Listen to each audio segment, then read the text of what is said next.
Bonjour à tous, bienvenue, c'est 9h50 le matin Bretagne. Alors, nous allons passer 52 minutes ensemble avec une invitée couronnée, Sissi, Miss France 2018, une grande dame, aussi bien par la taille que par sa générosité. Elle s'appelle Maeva Cook et elle nous fait l'honneur d'être avec nous ce matin. Vous découvrirez ses coups de cœur, ses objets fétiches et même son petit défaut. Bah non, elle n'est pas parfaite, voyez, mais pour cela, il faudra rester avec nous jusqu'au bout. Également au menu ce matin, c'est le cas de le dire, quelques conseils si vos enfants rechignent à manger du brocoli ou d'autres légumes verts, pas de panique. Gwendoline Brahim, notre chroniqueuse enfance, va partager avec nous quelques astuces pour faire manger à nos petits autre chose que des pâtes ou des frites. Puis il sera question de sport avec notre coach attitré Hugo Mamba, vous le connaissez maintenant. Ce matin, il nous proposera des exercices de renforcement musculaire des bras. Nous vous adresserons également des conseils de déco et d'aménagement d'intérieur avec Aurélie Vérité, notre experte, toujours bien inspirée et pleine d'idées. Aujourd'hui, elle nous présentera un projet de salon d'été. Et puis comme chaque mardi, nous donnerons un coup de pouce à un projet soumis à financement participatif sur la plateforme Kengo. Ce matin, c'est un haut lieu de la culture dans le Finistère qui fait appel à vos dons, le café-concert châteaulinois Rennes-Arpins. Sans oublier l'ami Billy que nous retrouverons à la SPA de Rennes. C'est l'heure maintenant de la météo avec notre chère Catherine. Oui, Laurence. Le ciel sera-t-il aussi bleu que votre très joli petit haut? Alors oui, un peu, parce que j'ai appris, comme si l'actualité internationale n'était pas assez mouvementée, nous étions pris en sandwich entre un anticyclone de l'Atlantique et une perturbation autrichienne. Mais rassurez-vous, tout va bien, on va passer au podium des villes les plus chaudes de votre région. Deuxième Dauphine, Saint-Brieuc avec 16 degrés. Première Dauphine, Brest avec 17 degrés. Et bien sûr, Rennes, qui est la Miss des villes pour aujourd'hui avec 21 degrés. Ok, merci. Allez, autant de bonnes raisons de rester avec nous. Le soleil va briller, mais notre soleil à nous sera sur ce plateau. Miss France 2018, Maeva Cook est avec nous. Faites comme moi, vous prenez un petit café et puis je vous retrouve dans quelques instants, 9h50 le matin. C'est parti.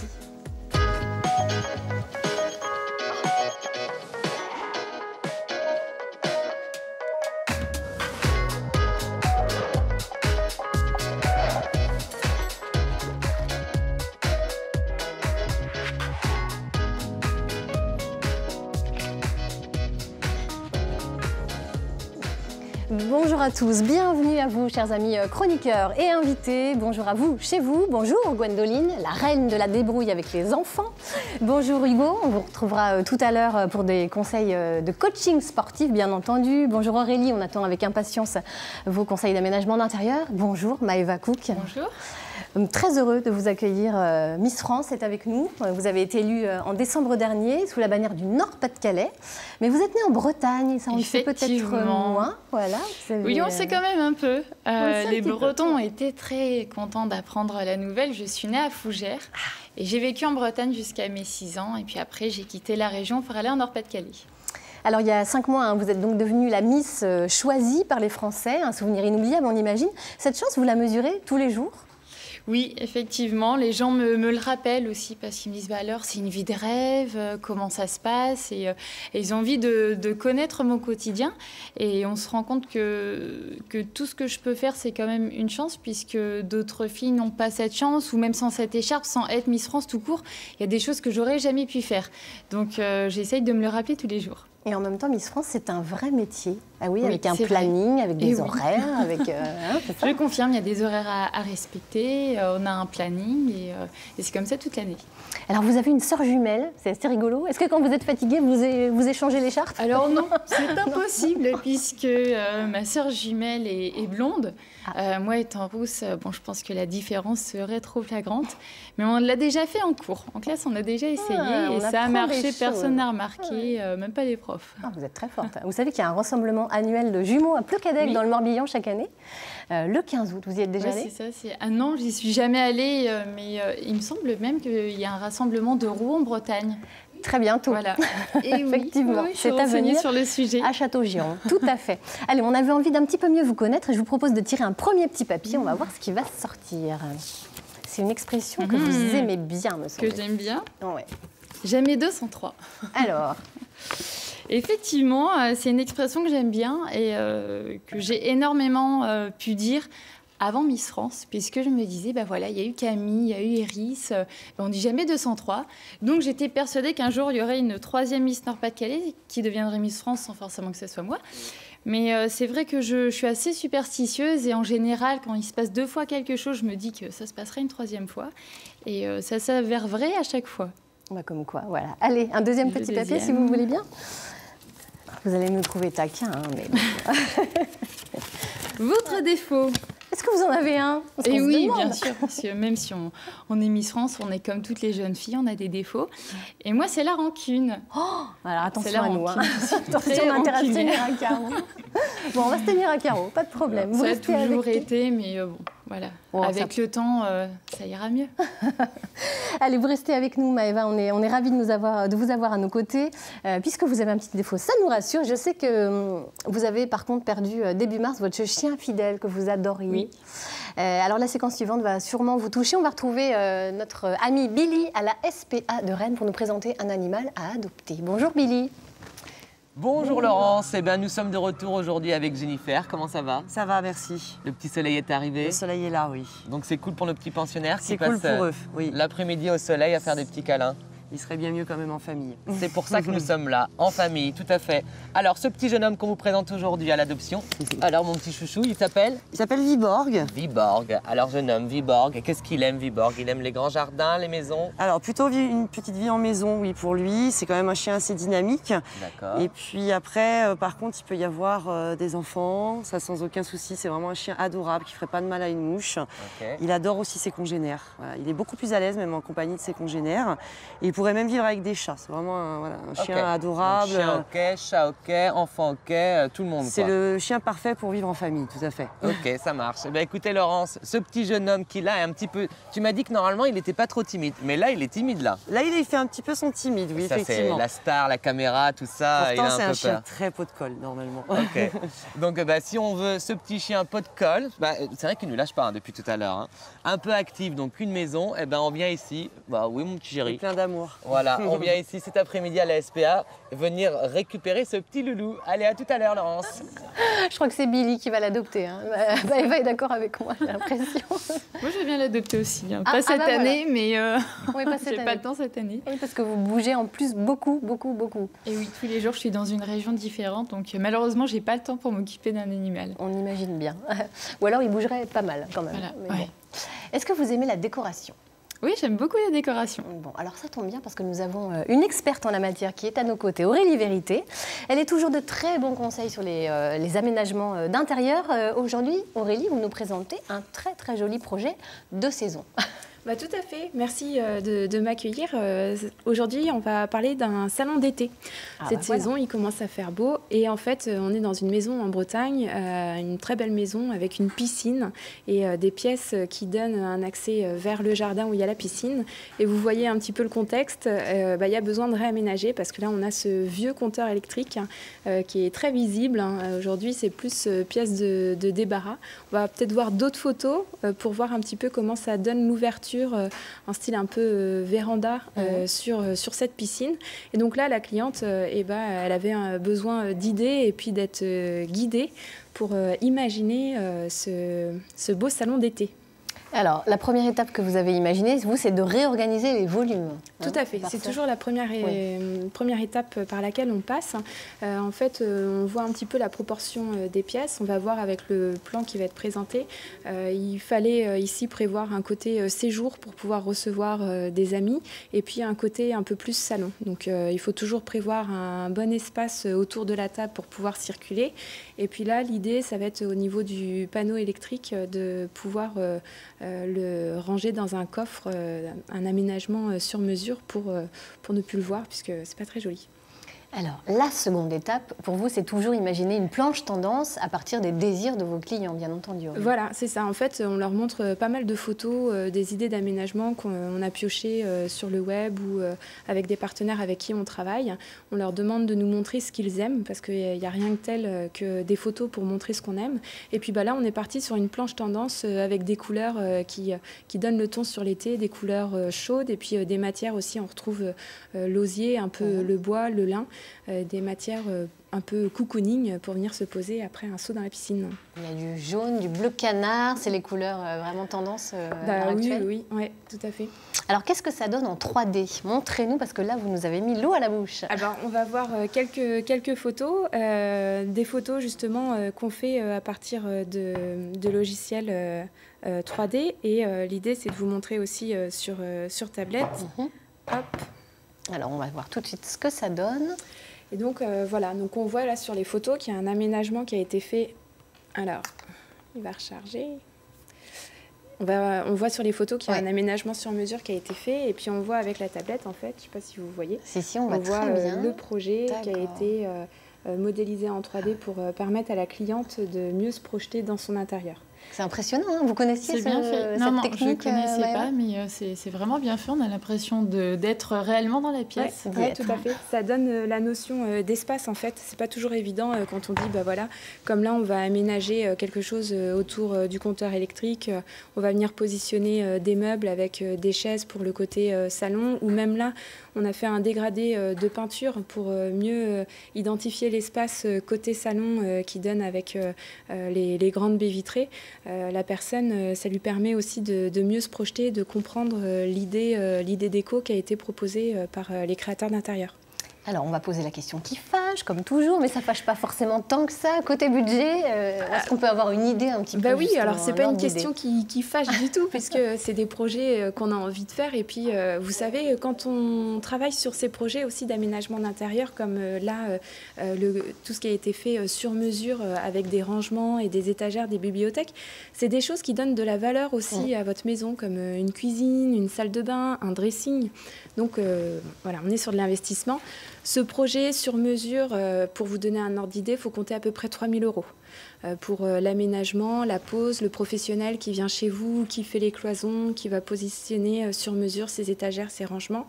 Et puis le reste du mobilier avec les chaises, la table, tout a été repensé, les tissus, les tapis, les coussins. Là, on est sur un budget de 4 000 €, il me semble, pour tout l'aménagement. Voilà. Pour avoir un magnifique salon d'été très agréable, qu'on peut aussi, alors on l'appelle salon d'été, mais en fait, on l'utilise toute l'année, c'est pas uniquement, bien entendu. J'espère bien. Donc ce salon d'été est aussi un salon, une nouvelle pièce à vivre finalement. Tout à fait. On considère les choses un peu comme ça finalement, c'est presque une extension de la maison. Oui, c'est ça. C'est une extension, une nouvelle pièce à vivre où on a envie de venir s'y poser, passer des moments, puis tout le long de l'année, tout à fait. Merci beaucoup Aurélie. Alors on peut noter que tous ces projets, vous les retrouverez sur le site osermonintérieur.fr. Et puis quant à nous, on se retrouve dans 15 jours, si vous le voulez bien. Maëva, on va se tourner vers vous à nouveau. Votre premier concours de Miss, c'était Miss Boulogne-sur-Mer en 2013, c'est bien ça? En 2013. Est-ce que comme on l'entend souvent dire, ce sont des copines qui vous ont inscrite au concours sans vous le dire, ou alors c'était vraiment votre rêve finalement de devenir Miss? Alors non du tout, c'est vraiment venu de moi-même. En fait, j'étais dans un café, je buvais un chocolat chaud, je lisais le journal, c'est vraiment tout bête. Et je suis tombée sur une annonce d'un casting de Miss. Et je me suis dit, pourquoi pas essayer. Et donc, je m'y suis lancée à mes 18 ans. Ça a été mon premier concours et je l'ai remporté. Donc, j'ai été très étonnée puisque j'y connaissais rien. Et je le faisais vraiment pour découvrir le monde des Miss. Et donc, j'y ai pris goût. Et j'ai continué les années qui ont suivi jusqu'à maintenant cette écharpe. Vous vous étiez entraînée à marcher correctement à l'époque ou pas? Non, mais bien avant, j'avais fait le concours élite. J'avais fait un peu de mannequinat, donc bon, à ce niveau-là, je savais un peu marcher. Mais c'est quand même complètement différent, puisque là, on doit se dévoiler, on doit parler, il y a un discours, et ce qui n'a rien à voir justement avec le mannequinat. Alors, du jour au lendemain, presque, vous êtes passée d'étudiante en droit à Miss France, quasiment. C'est un énorme bouleversement. Est-ce que finalement, le plus grand bouleversement, ça n'est pas une exposition médiatique qu'il faut apprendre à gérer, savoir gérer? C'est pas évident, ça. Oui, c'est un peu ça, puisque d'une minute à l'autre, on devient connu de pratiquement 8 millions de téléspectateurs, vu que l'émission est énormément regardée. Et donc, les gens dans la rue nous interpellent. Et c'est vrai que ça, au début, on n'a pas vraiment l'habitude. Donc, quand on me disait Miss France, je n'avais pas ce réflexe de me retourner. Mais bon, ça vient petit à petit. Et puis après, ça se passe très bien, puisqu'en général, on est quand même guidé, on est conseillé. Et puis, les gens sont toujours très bienveillants. Donc ça se passe toujours très bien sur les plateaux télé ou à la radio. Alors j'ai envie de poser la question à vous tous qui êtes sur le plateau. Hugo, est-ce que vous regardez les élections de Miss? Est-ce que vous êtes un... J'ai regardé la dernière, enfin pas tout, j'avoue. Vous avez juste regardé le moment où il y avait J'ai regardé la fin. Mais oui, on est obligé de suivre. On ne peut pas passer à côté de l'élection de Miss France quand elle a lieu. Je vous demande pas si ça vous fait rêver, parce que bon... D'être Miss, oui, je me suis toujours dit que c'était un projet, mais bon, j'ai pas encore trouvé le courage de me lancer. Je vous conseille de faire. Gwendoline. Alors moi, je regarde pas forcément, mais je pense que comme tout le monde, je regarde qui est Miss France, enfin, qui a été élu. Ouais. Je pense qu'on a tous cette curiosité-là, par contre, de savoir à quoi il ressemble. Bah voilà. Voilà, non mais c'est vrai que même si on regarde pas toute l'émission, on a tous cette curiosité de savoir de quelle région elle est. Et puis il y a toujours ce rêve que ça, évidemment, ça porte. Est-ce que la réalité est conforme au rêve? C'est ça qu'on a envie de vous demander, en fait. Oui, bien sûr, mais c'est vrai que avant d'être Miss France, je me faisais une idée du quotidien de Miss France sans jamais réellement m'en rendre compte, puisque tant qu'on n'a pas été élu, on ne peut pas s'en rendre compte. On se dit, voilà, la Miss France court partout, est toujours dans le train, mais je confirme. Et c'est vrai que c'est quand même différent, mais c'est conforme au rêve. C'est conforme au rêve. Alors c'est quoi le quotidien d'une Miss France, justement? Eh bien, c'est passer de région en région, d'une journée à une autre, beaucoup de voyages. Et puis, je fais des choses très différentes. Je peux faire des journées promo où je vais passer à la télé. Je peux aussi faire des actions avec l'association des Bonnes Fées. J'ai beaucoup de séances de dédicaces, puisque les Français ont besoin de me voir, vu qu'ils ont quand même voté pour moi. Et puis voilà, ça peut être aussi aller voir des défilés pendant la Fashion Week, avoir des dîners de gala au château de Versailles. C'est des journées très diversifiées. Si vous deviez choisir un mot pour résumer votre rôle de Miss France, vous choisiriez lequel? Eh bien, je dirais exceptionnel. Exceptionnel. Ouais, oui. ouais, c'est quand même un rôle qui est convoité par énormément de filles tous les ans.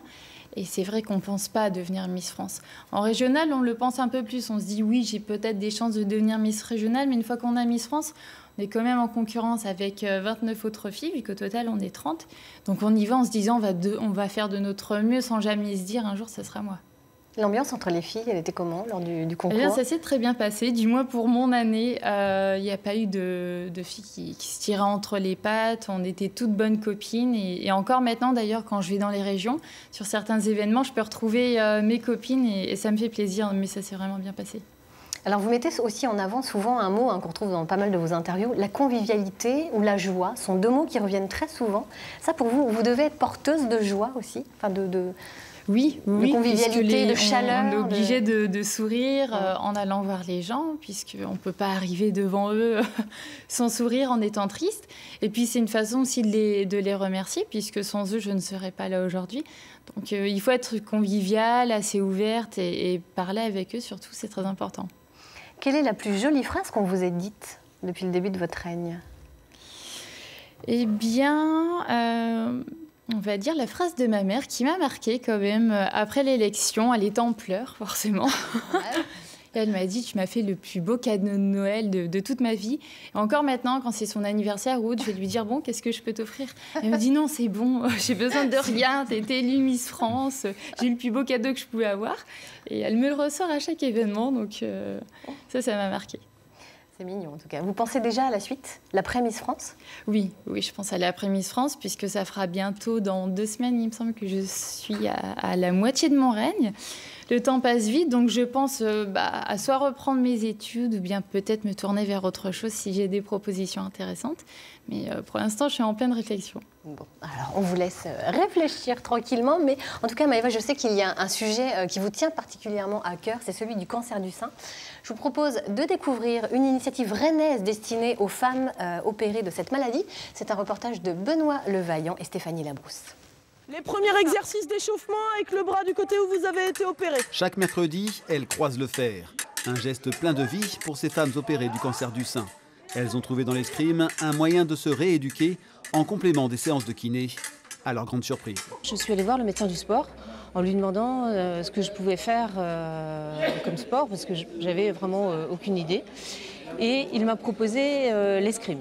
Donc quand il m'a dit sinon, il y a, dans le cadre du cancer du sein, il y a l'escrime comme sport. Et je me suis dit, ah ouais, tiens, c'est vrai, j'y aurais pas pensé, quoi.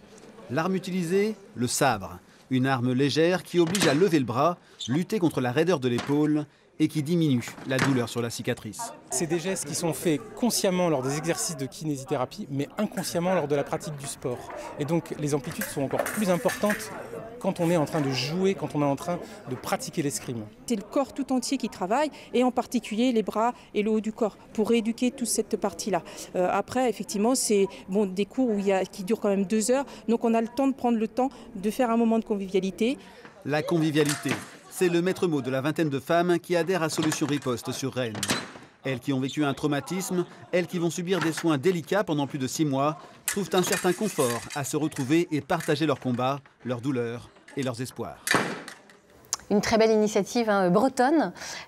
Pourquoi ce sujet vous touche autant, Maëva, ce sujet du cancer du sein? Vous avez l'intention de vous engager? Oui, j'ai l'intention de m'engager et j'ai pu en parler déjà depuis mon élection, puisque tous les ans, la Miss peut choisir une cause qu'elle a envie de défendre. Et moi, c'est la lutte contre le cancer du sein, puisque ma maman en a eu un il y a quelques années, donc j'ai envie d'en parler de la prévention qui est très importante, puisqu'on peut éviter parfois de la chimiothérapie ou même une ablation. Et donc j'ai déjà pu participer avec les bonnes fées à des ateliers, un peu comme ceux-là, où les dames sont en rémission, bien encore sous maladie, et elles peuvent réapprendre à bouger leur corps, ça les aide.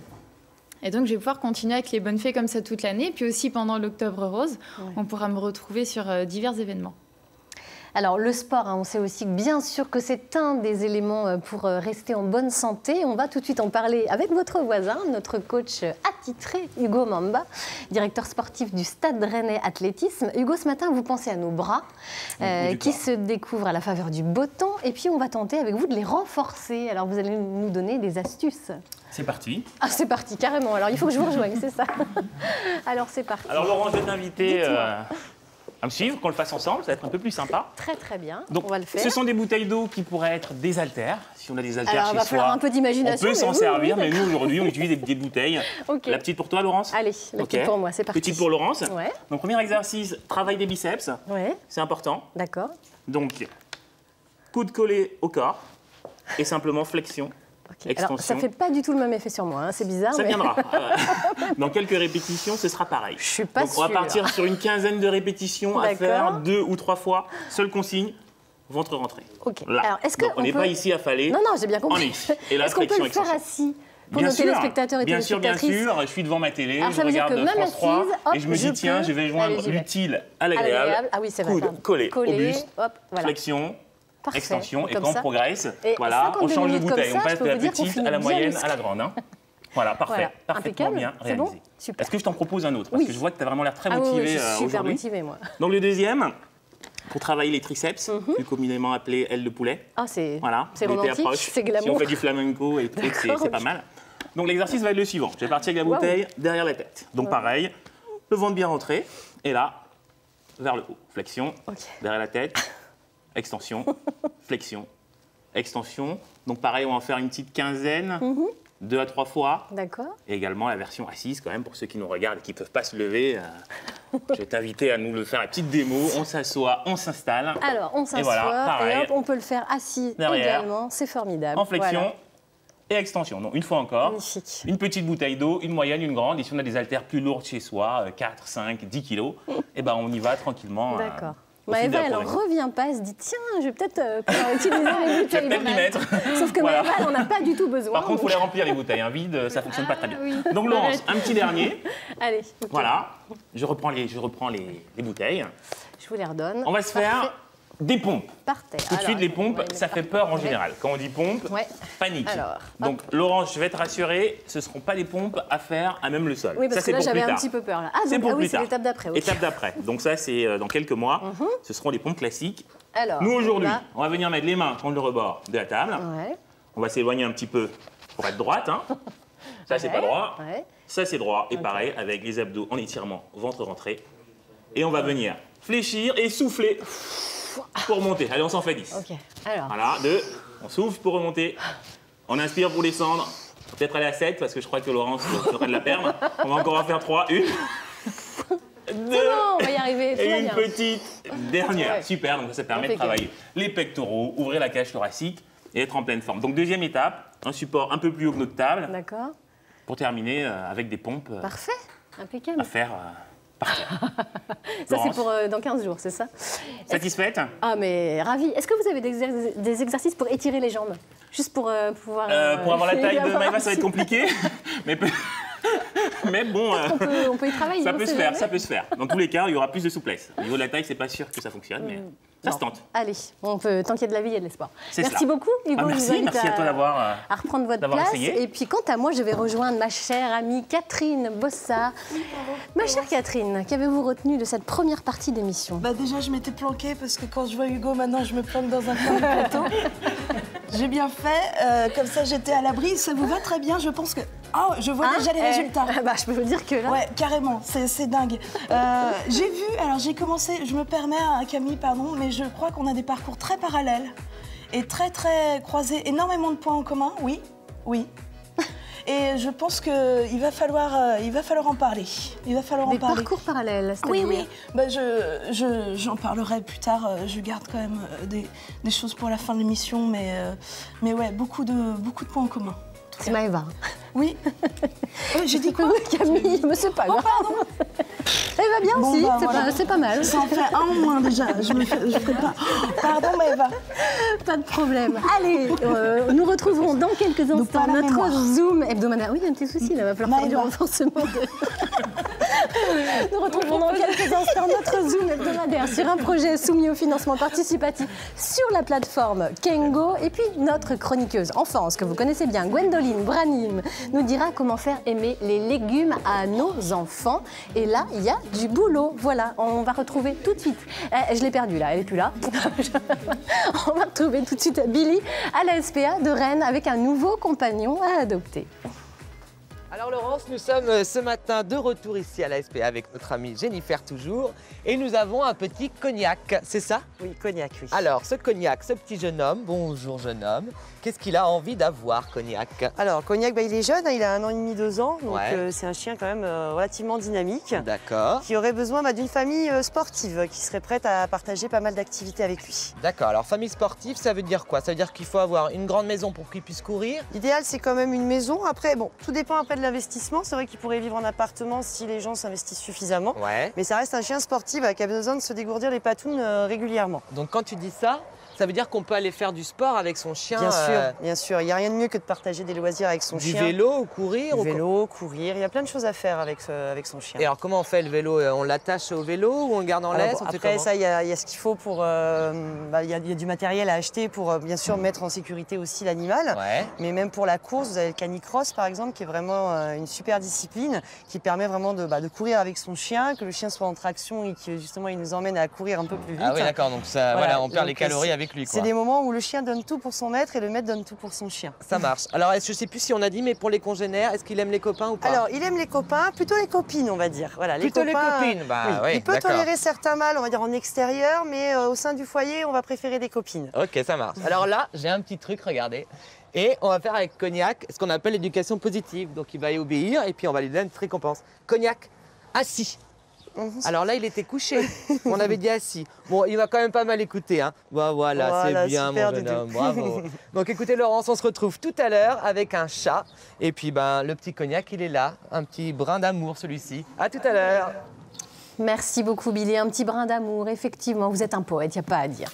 Allez, Jacques Laridon et Marie-Jeanne Floïc nous ont rejoints. Bienvenue à tous les deux. Vous êtes là pour défendre un lieu qui vous tient à cœur, ô combien à cœur. Il est situé à Châteaulin dans le Finistère. Renard-Pince, c'est le nom de ce lieu bien connu des amateurs de musique. Et vous lancez un projet soumis à financement participatif sur la plateforme Kengo. Alors, c'est vous, Jacques, qui l'avez créé il y a 40 ans. Comment est née cette aventure? Expliquez-nous. 40 ans, ça nous ramène un petit peu en arrière, effectivement. Donc, à une époque où il y avait une véritable explosion musicale à travers la planète. Et donc, cette explosion musicale, on pouvait la découvrir sur des vinyles, mais très peu sur scène. Donc, on a eu tout simplement l'idée de proposer un endroit où les artistes pouvaient se présenter sur scène. Voilà. Et c'est comme ça qu'est né Renard Pince. Et vous avez eu bien raison. Alors 40 ans plus tard, la musique sonne toujours à Châteaulin. Et c'est aussi un lieu d'échange et de rencontre entre associations. Tout à fait. C'est même beaucoup plus que ça. Le Renard Pince, c'est donc la salle de concert, mais c'est un hameau. Il y a des gens qui y vivent. Il y a 4 habitants. Il y a un marché bio. Il y a des soirées-jeux. Il y a des réunions quasiment tous les jours sur le bar qui est ouvert du mardi au samedi. Donc c'est un lieu qui vit à l'année en dehors de la musique. La musique, c'est un des prétextes qui fait venir des gens. Et moi, c'est comme ça que j'ai découvert ce lieu, c'est via les concerts. Mais maintenant, je l'apprends aussi à le découvrir vraiment avec la richesse humaine qu'il y a, avec ce lieu qui est vraiment atypique, qui pour moi est unique et qui a besoin de perdurer. Alors, ça pourrait être le paradis, vu comme ça, sauf que depuis quelque temps, quelques fausses notes se font entendre. Le terrain voisin de votre café-concert est mis en vente et ça constitue une menace pour vous. Oui, c'est une forme de menace dans la mesure où, effectivement, le voisinage peut... disons qu'un café-concert provoque des nuisances de voisinage. Du bruit, de l'émergence sonore, et que, effectivement, jusqu'à présent, nous avions un voisin bienveillant, puisqu'il s'agit de mon frère, mais que, effectivement, un changement de voisin peut entraîner un changement d'attitude et donc amener des embrouilles. Donc la seule solution pour préserver ce café-concert, c'est donc de racheter le terrain d'à côté, c'est bien ça, et c'est pour ça que vous faites appel au financement participatif sur la plateforme Kengo. C'est ça, donc c'est des terrains, mais c'est aussi un bâtiment. Il y a aussi une maison sur ce terrain. Et donc en effet, c'est pour sauvegarder ce lieu et également le développer. Donc pourquoi pas héberger des artistes sur place, faire un lieu de restauration. Et le financement participatif a été pour nous l'idée de pouvoir racheter ce bâtiment et ces terres. Et via la plateforme Kengo, parce que c'est une plateforme locale. Ouais. Et on rencontre le directeur très régulièrement, donc pour nous, le contact humain était très important. En plus, voilà, c'est sûr. Alors oui, c'est ce que vous recherchiez plutôt que de démarcher des banques, finalement ? Oui, et puis il faut pouvoir aussi le faire. Et on se dit que plein de gens ont envie aussi de participer à la réussite de ce projet. Et via ce financement, tout le monde peut y participer. On espère que tout le monde y participera. Alors, vous avez besoin de combien et combien avez-vous déjà collecté ? Alors, nous avons besoin, avec les frais de notaire, frais aussi de la plateforme, parce que ça a un coût, de 225 000 €.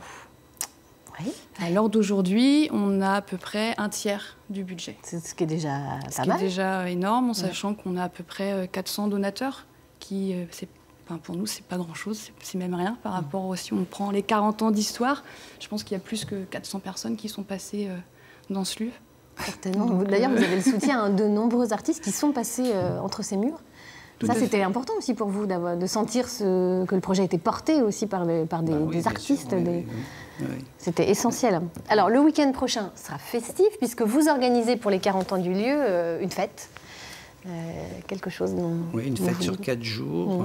Donc, ça va démarrer dès jeudi. Dès jeudi. Avec un concert d'un groupe qui est originaire de Vannes. C'est un groupe qui s'appelle Lions, qui est entre Vannes et La Réunion. Donc, c'est plus Kayam que musique bretonne. Voilà, c'est un concert gratuit. C'est des concerts qu'on organise dans le cadre des partenariats qu'on mène avec les établissements scolaires de la région. Voilà, ça sera suivi le vendredi par un triple plateau, on va dire, Electric Bazar, pour commencer la soirée. Donc, un groupe qui est bien connu des Finistériens, entre autres. On aura The Inspecteur Clouseau pour finir la soirée. Et entre les deux, un groupe qui nous est amené par The Inspecteur Clouseau, qui vient donc de Mont-de-Marsan et qui fera 2-3 morceaux. Voilà. Et donc la soirée commence par un repas gascon quand même, avec The Inspecteur Clouseau sont des musiciens, mais ce sont aussi des paysans, et ils élèvent leurs oies. Et donc on aura du confit d'oie à manger ce soir-là. Ouverture Voilà. d'esprit à tous les étages. Repas Ouais. gascon, fête bretonne, bref, Voilà. vous nous invitez donc tous du 17 au 20 mai, Ouais. là-bas, donc à Châteaulin. Eh ben, écoutez, on invite en tout cas tous nos téléspectateurs à vous retrouver sur la plateforme de financement participatif Kengo, kengo.bzh. Merci beaucoup à tous les deux d'être venus nous présenter ce beau projet. Vous soutenez, vous, ce type d'initiative, justement des petites salles, des choses qui font bouger les territoires? Pour vous, c'est essentiel. Pour une Miss France, vous vous promenez évidemment dans plein de petites associations. Oui, je dans plein confirme, de- c'est vrai que c'est bien de pouvoir le faire. Et puis, en général, on oublie les petites villes. Moi, je viens de campagne aussi. Là, maintenant, je vis sur Paris, mais c'est différent. Et c'est vrai qu'il faut encourager tous ces événements dans les villages ou dans les villes, puisque, en général, c'est quand même assez oublié. Donc, je vous souhaite bonne chance. J'espère en tout cas que les gens se mobiliseront. Merci Maëva. Allez, maintenant, je vous propose un coup de projecteur sur un breton connu dans le monde entier. J'ai nommé le caban. C'est devenu un classique du chic français grâce à Yves Saint Laurent.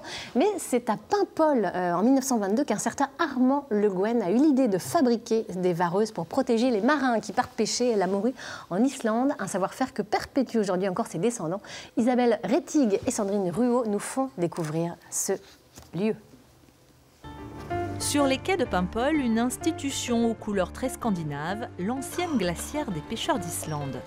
Un bâtiment qui cache en réalité une PME familiale presque centenaire, créée en 1922 par Armand Le Guen. Ce Paimpolais avait eu l'idée de confectionner des cirés et des vareuses pour les pêcheurs bretons qui partaient en Islande pêcher la morue. 4 générations plus tard, l'entreprise est toujours là et s'est spécialisée dans les vêtements en drap de laine, le caban et le cabic. Le cabic, c'est un vêtement breton qui était utilisé par les goémoniers. La particularité, donc, c'est une petite capuche.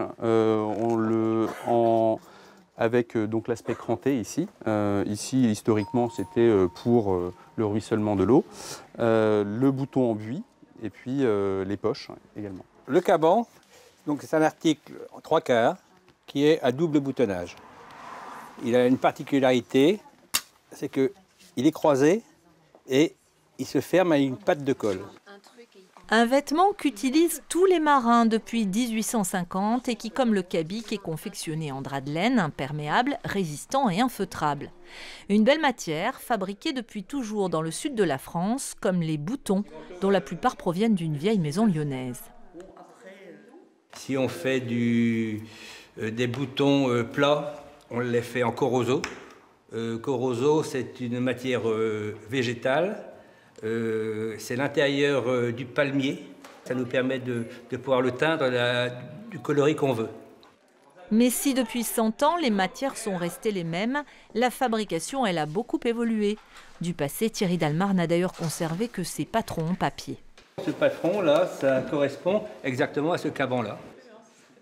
Car aujourd'hui, les 70 modèles sont créés par ordinateur et en partie fabriqués en Pologne. Au-delà du coût, c'est la réactivité. C'est vrai que travailler en France et en Europe, ça nous permet d'être plus réactifs pour la demande de nos clients, quoi. Innover pour gagner de nouveaux marchés tout en gardant l'ADN de l'entreprise, c'est l'objectif de la famille Dalmar. Un écru, c'est valorisant toujours, c'est chic. Le caban bleu marine se décline désormais en écru, en orange ou en parre, mais à l'avenir, la laine utilisée pourrait provenir de moutons bretons, de quoi séduire encore des générations de marins et de citadins. Pas étonnant que le caban ait séduit le couturier Yves Saint Laurent. Maëva, quel regard vous portez sur la mode aujourd'hui ? Eh bien, j'essaye de m'y intéresser le plus possible, d'être tenue informée des collections qui vont faire fureur l'été prochain ou l'hiver prochain. Puis c'est important aussi d'être à la mode, parce qu'en tant que Miss France, les gens aiment bien regarder nos tenues, les robes qu'on porte. Vous avez des tenues imposées ? Est-ce qu'il y a vraiment un dress code Miss France, ou alors vous avez quand même une certaine part de liberté ? Il y a quand même un dress code et aussi une part de liberté. J'ai le droit de choisir mes robes, mais c'est vrai qu'on ne verra pas une Miss France en général arriver en jean quelque part. Donc le dress code, c'est plutôt des robes. Je suis toujours en robe sur tout événement, ou alors ça peut être une combinaison mais qui va rester classe sur par exemple un rallye. Donc on essaye quand même de s'habiller en fonction de l'événement. Alors peut-être que finalement votre tenue préférée c'est le pull de Noël. Je sais que vous adorez Noël. C'est marrant ça, cette passion. D'où ça vous vient ça, cette passion pour Noël? Bien, je sais pas. J'ai toujours adoré cette période festive et puis un peu magique aussi depuis toute petite. Et c'est vrai que ça perdure chez moi. Voilà, tous les ans ça me lasse pas. J'aime bien faire mon sapin de Noël.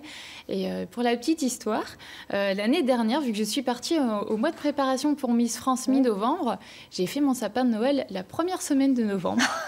Et oui, parce que sinon, j'aurais pas pu le faire. Je serais rentrée du coup après le 16 décembre et j'aurais pas pu profiter de mon sapin de Noël. Du coup, je l'ai fait très tôt. C'est génial comme histoire. Comme quoi, vous êtes vraiment mordu. Ouais, ça et les bougies. Ah, je sais que vous avez une passion pour les bougies. Vous en mettez partout. Oui, j'en ai partout, des vraies ou des fausses à piles. Mais c'est vrai que j'adore les bougies. Ça réchauffe une pièce, ça met de l'ambiance et j'en ai une petite collection. Bon, alors vous savez, si vous voulez faire plaisir à Miss France, c'est les décos de Noël, les bougies, puis éventuellement un pull de Noël. Est-ce que vous aimez les légumes, Miss France? Oui, j'aime les légumes. Bon, alors ça c'est pareil, sur l'alimentation, est-ce que vous avez des consignes? Est-ce que vous pouvez manger ce que vous voulez? Oui, ou pas oui, trop je peux manger vraiment tout ce que je veux. Donc non, il n'y a aucune consigne et je mange de tout. J'essaye de manger équilibré. Mais aussi en mangeant gras parfois, donc je me permets. Et des petites entorses alors. Bon. Et oui. Parfois. Vous nous rassurez, vous êtes vraiment humaine, alors tout va bien. Voilà, comme tout le monde. Allez, je vais me tourner justement vers Gwendoline, qui, je ne sais pas si vous aimez les légumes, Gwendoline, mais en tout cas, vous essayez de les faire aimer à nos enfants. C'est déjà ça. Vous les aimez, ça nous rassure. Comment leur faire manger des légumes à nos chers petits, qui ne jurent que par les frites et les pâtes, bien entendu. Non, mais pas forcément. Ça, c'est... Non, les enfants n'aiment pas forcément que les frites ou les pâtes, c'est pas vrai. Si on leur propose autre chose... Ils aiment aussi. Alors déjà, il faut dédramatiser le légume vert qui fait peur. Non, ce n'est pas un monstre. Non, mais voilà, souvent la couleur vert, ils n'aiment pas trop. Donc, il faut les faire participer ou alors aller au marché pour qu'ils choisissent leurs légumes et puis cuisiner avec eux parce que comme ça, ils sont fiers d'avoir préparé le repas. Donc forcément, ils vont le manger.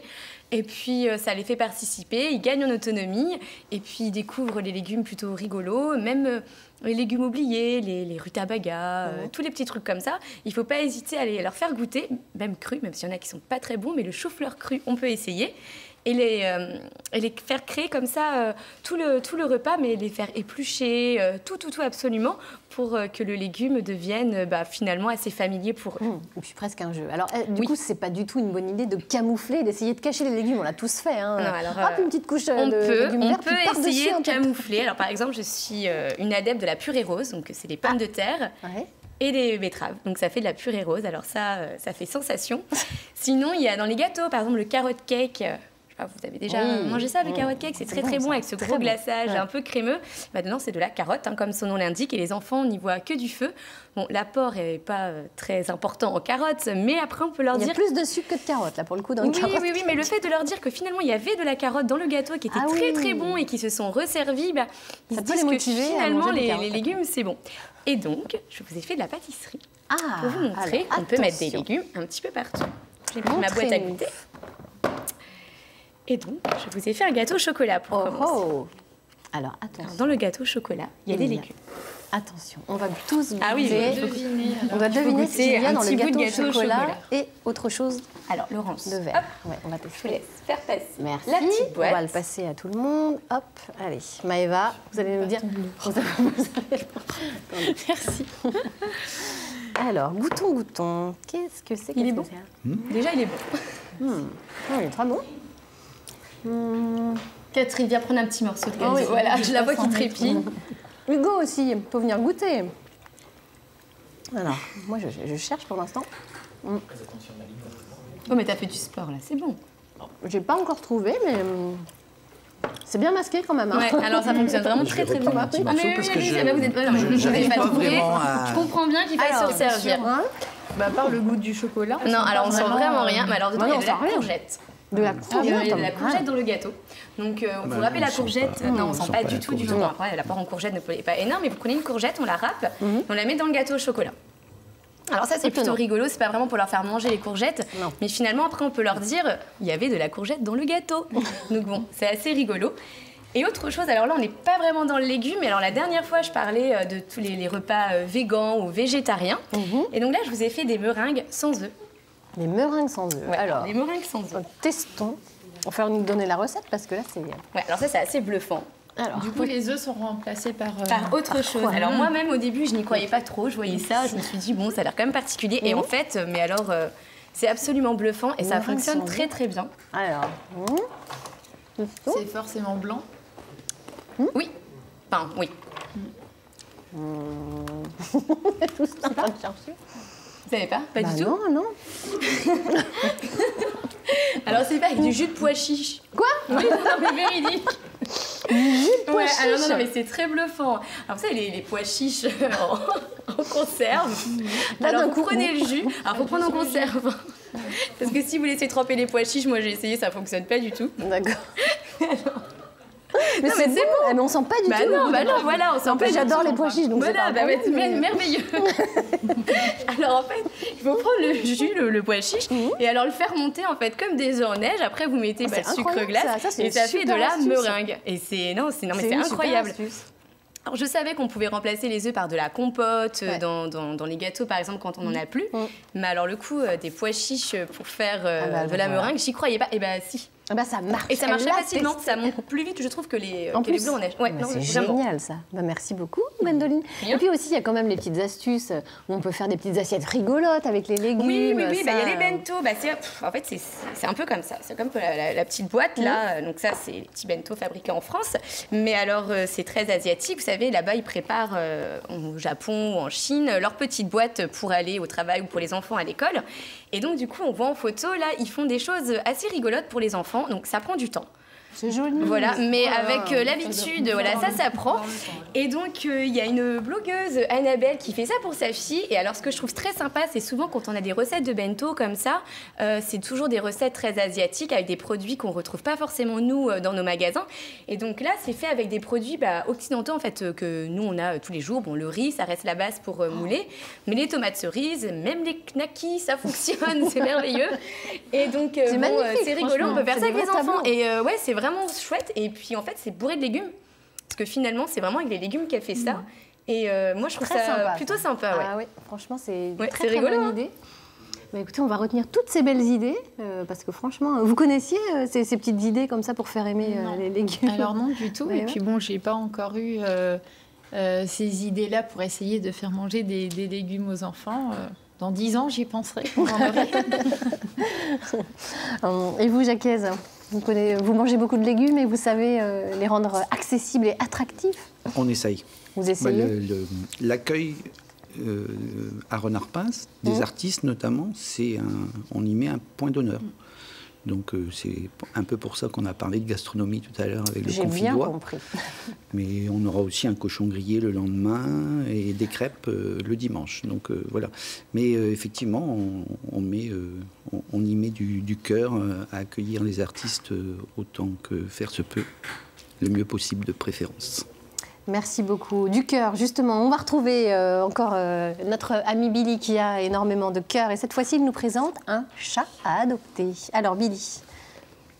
Donc, Laurence, nous sommes là avec notre petite chatte prête à l'adoption qui s'appelle Mindy. Mindy. Alors, mademoiselle, elle a 5 ans. 5 ans. Mademoiselle Mindy a 5 ans. Alors, au niveau du caractère? C'est une minette super mignonne, qui est coquine, qui est câline, joueuse. Bah oui. Ouais, elle est quand même assez patiente.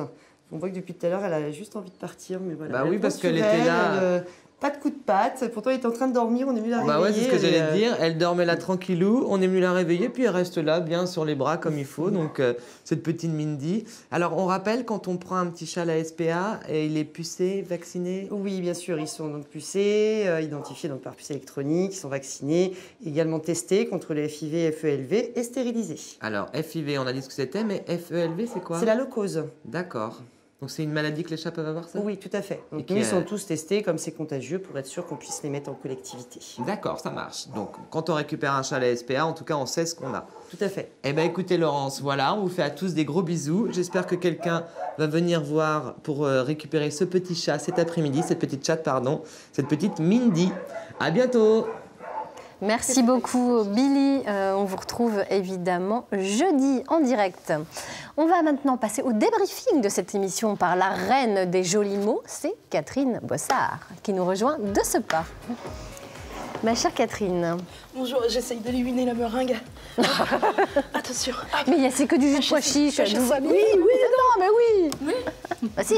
Je vais faire comme Jacques, je vais dire, dis donc, j'ai pas bien goûté la première part de... Malin, Jacques, malin. Malin, hein. Donc, je vous disais, Maëva. Ou Camille. Ou Camille, selon, bon. Ou Brigitte, ou je sais. Maëva, on a beaucoup de points en commun, mais en fait, pas seulement avec moi, c'est avec l'entièreté de cette émission. Et je pense que vous êtes complètement tombés au bon endroit. Et d'une, on vous a quand même sorti les plus beaux chroniqueurs aujourd'hui. Parce que vous auriez vu l'émission d'hier, ils sont moins... Ils vont détester. J'espère qu'ils ne regardent pas. Non, on vous a quand même sorti des chroniqueurs top et qui correspondent aussi à ce que vous renvoyez, à ce dont vous avez parlé. On a la joie et la convivialité avec Gwendoline qui essaye quand même de planquer ses légumes, mais ça réussit toujours à être plaisant. Merci Gwendoline. J'ai mangé une courgette. Ouais. On a également, vous allez à la rencontre des Français, alors peut-être dans des séances de dédicaces, peut-être dans des salons, salon du livre, salon de la ratatouille. Mais on a Aurélie aussi qui fait les salons. Elle fait beaucoup de salons. Elle est là, je ne sais pas si elle fait des dédicaces dans ces salons, mais elle fait des salons en tout cas. Pareil, chic, élégance, Aurélie. Hugo, pour le sport, être Miss, vous le disiez, c'est marathon.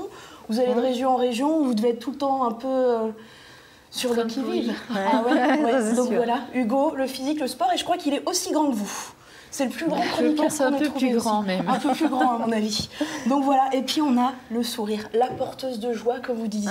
On a notre Laurence, qui est la Miss, vous l'avez vu, qui est la Miss France 3 Bretagne. Et puis pour résumer tout ça, moi, qui suis Miss... Oui, j'entends des rires. Qui suis Miss Météo de France 3 Bretagne depuis quelques temps. Donc en tant que Miss aussi, je compatis avec vous. C'est vrai que on m'aborde souvent dans la rue aussi et ma vie a changé. Alors peut-être un CDD aussi, on verra. Peut-être un peu plus, je ne sais pas. Mais en tout cas, oui, être Miss, ce n'est pas forcément évident tous les jours. En tout cas, merci pour votre visite. Merci pour... j'ai pas vraiment goûté. Voilà. Je pense qu'on va pouvoir regoûter, à mon avis. Parce qu'on ça va a être vu. possible. Donc en tout cas, et les bonnes astuces aussi, j'ai oublié de dire. Donc problème de voisinage, restez vos voisins aussi, c'est intéressant. Comme Jacques dit, j'ai pas bien goûté la première part de gâteau. Et aussi, devenez Miss France pour faire des économies de cadeaux. Voilà, c'est la rubrique astuce de cette émission. Merci à vous. Attends, je vais... Elle va regoûter une petite part de gâteau. Merci beaucoup à tous d'avoir été à nos côtés. Merci infiniment Maëva. Peut-être avez-vous un petit mot rapide à dire aux Bretons avant que l'on se quitte? Eh bien, je leur fais de gros bisous et je les remercie d'être toujours autant présents à mes venues en Bretagne, parce que c'est vrai que je viens quand même souvent en Bretagne et ils sont toujours très nombreux et ça me fait plaisir. Vous êtes à la maison en même temps. Hein. C'est un peu ça. On en est très très fiers. Merci pour votre sourire et votre joie de vivre. Voilà, merci infiniment à tous. Nous nous retrouvons demain mercredi pour les meilleurs moments de l'émission et puis en direct bien entendu jeudi avec le comédien Christophe Fluder. Avec lui on parlera de talent et de handicap. Très belle journée à tous. On se retrouve mercredi pour le best-of et jeudi en direct.